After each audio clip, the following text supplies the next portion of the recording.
ఏటా ఆశ్వయుజ అమావాస్య రోజు దీపావళి పండుగ జరుపుకుంటారు. సంతోషాన్ని, సంపదలను ఇచ్చే ఈ పండుగ రోజున లక్ష్మీ పూజ ఎందుకు చేస్తారు? యుగ యుగాలుగా ఈ పూజకు ఎంత ప్రాముఖ్యత ఉందో తెలుసా? దీపోజ్యోతిః పరబ్రహ్మ దీపో సర్వతమోపహ దీపేన సాధ్యతే సర్వం సంధ్యాదీప నమస్తుతే. దీపాన్ని పరబ్రహ్మ స్వరూపంగా భావించి దీపావళి రోజు లక్ష్మీ పూజ చేసిన అనంతరం ఇల్లంతా దీపాలతో అలంకరిస్తారు. మనోవికాసానికి, ఆనందానికి, నవ్వులకు, సంపదలకు చిహ్నంగా ఈ దీపాన్ని భావిస్తారు. ఆశ్వయుజ బహుళ చతుర్దశి నుంచి కార్తీక మాసం మొత్తం సంధ్యా సమయంలో మట్టి ప్రమిదలలో దీపాలు వెలిగిస్తారు. దీపావళి రోజు చేసే లక్ష్మీ పూజ వెనుక ఓ ప్రత్యేకత ఉంది. యుగ యుగాలుగా ఈ లక్ష్మీ పూజకు ప్రాముఖ్యత ఉంది. దీపావళి రోజు లక్ష్మీ పూజ ఎందుకు చేయాలి? దుర్వాస మహర్షి ఒకరోజు దేవేంద్రుడి పిలుపు మేరకు ఆతిథ్యానికి వెళ్లి ఓ హారాన్ని ఇస్తాడు. అహంకారంతో ఆ హారాన్ని తిరస్కరించిన ఇంద్రుడు తన ఐరావతం మెడలో వేసేస్తాడు. ఏనుగు ఆ హారాన్ని కాలితో తొక్కేస్తుంది. అసలే దుర్వాసుడికి కోపం ఎక్కువ.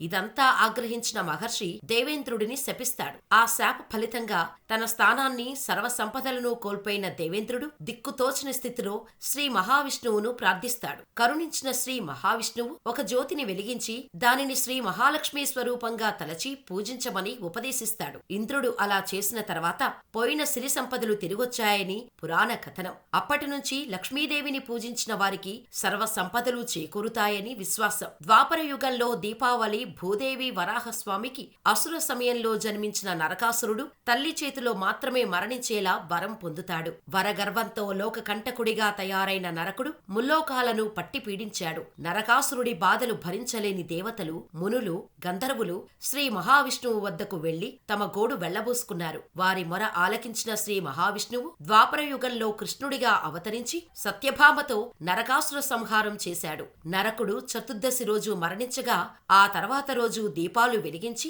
సంబరాలు చేసుకున్నారు. రాక్షసుడి బారి నుంచి విముక్తి కలగటంతో ఆనందంతో బాణాసంచా కాల్చారని కథనం. త్రేతాయుగంలో రావణ సంహారం అనంతరం సతీ సమేతంగా అయోధ్యకు చేరుకున్నాడు శ్రీరాముడు. అందుకే దసరా సందర్భంగా రావణ దహన కార్యక్రమం నిర్వహిస్తారు. దసరా అనంతరం వచ్చే పండుగ దీపావళి. రావణ సంహారం తర్వాత అయోధ్యకు చేరుకోవటంతో ప్రజలంతా దీపాలు వెలిగించి బాణసంచా కాల్చి సంబరాలు చేసుకున్నారని చెబుతారు.